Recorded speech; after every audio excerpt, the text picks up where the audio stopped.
So pricing. So we talked about this, I think it was on the first call with Steve, where he actually can present business, projects to his clients. The thing is, you need to change your mindset and have a look at some of those beliefs around you're the prize. So there are more customers for Pearson Automotive than there are mechanic shops out there. You're the prize. Like, there's more customers out there. We need to come into this like, okay, let's sit down and see if we're going to work together. Most sales is done, let's sit down and God, I hope you want to work with me. There's a neediness to that. Now, in which we know, you know, we've all, if we're not single now, we've been single before, and you know that needy person. I'll go right into that, but I won't. Hey, Tom.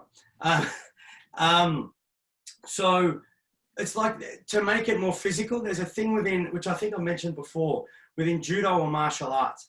Now, if I want to take you this way, I can't grab you and pull you this way, because then it's just might against might.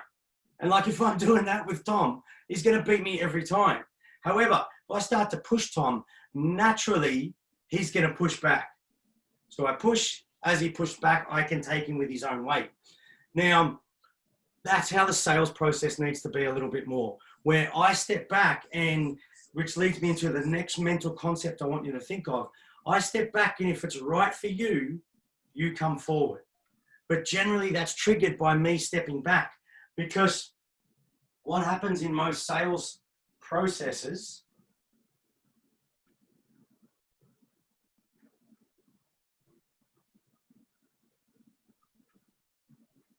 is, this is us. Smiley, helpful salesperson. Generally there's a space in between us, metaphorically, emotionally. You know, when you hang out with your friends, that space is small, right? You both close the distance. That's why you like your friends. Salesperson inevitably tries to be your friend and close the distance. Generally, when someone's doing that, if you think back to your single days, or for those that are single now, when someone's trying to come on too strong, what do? You naturally step back and try to get some space.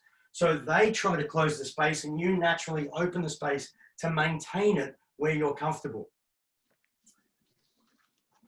Then generally in sales, the more someone steps back, the more the salesperson chases them, which part of it comes from these beliefs that have been peddled for years that it's a numbers game.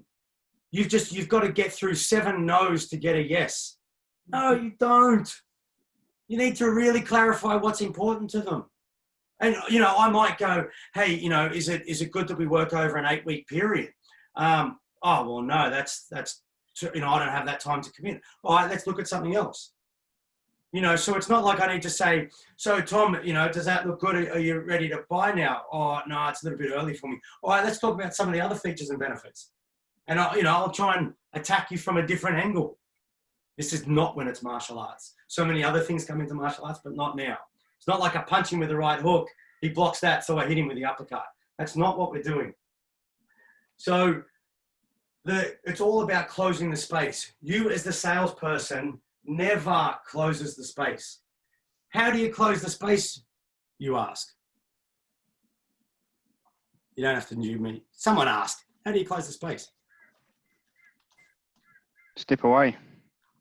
Oh, you need to ask. How do you, anyway, that went well. How do you close the space, Steve?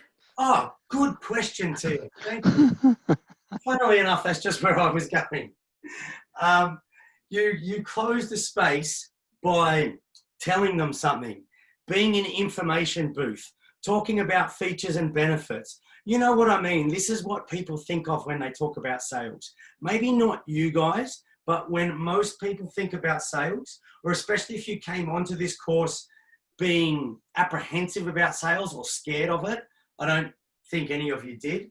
But the reason people are scared of it is because they don't want to close the space. They know that's not cool.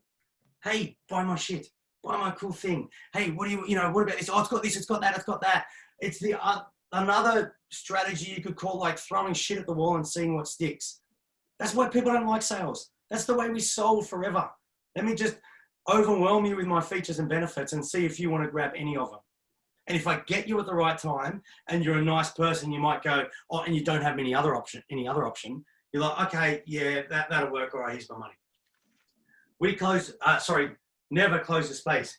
The way they close the space is simply by asking questions, clarifying and responding with relevance.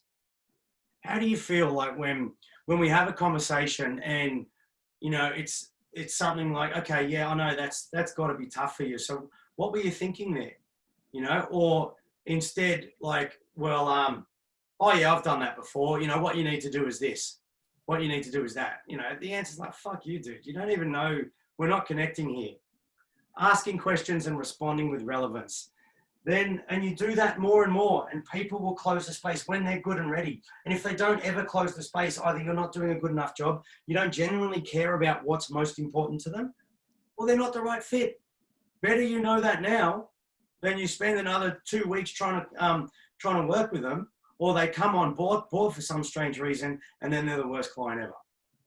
So what you can also do is that push-pull theory. Sometimes throughout the process, you will step back. Now, if they've already started to close the space and you step back, metaphorically, what I mean by this is, throughout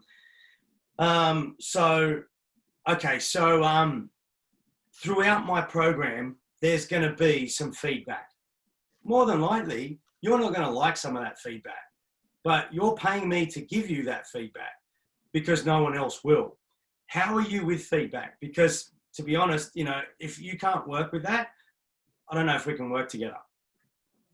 That's me stepping back and going, look, this is a deal breaker.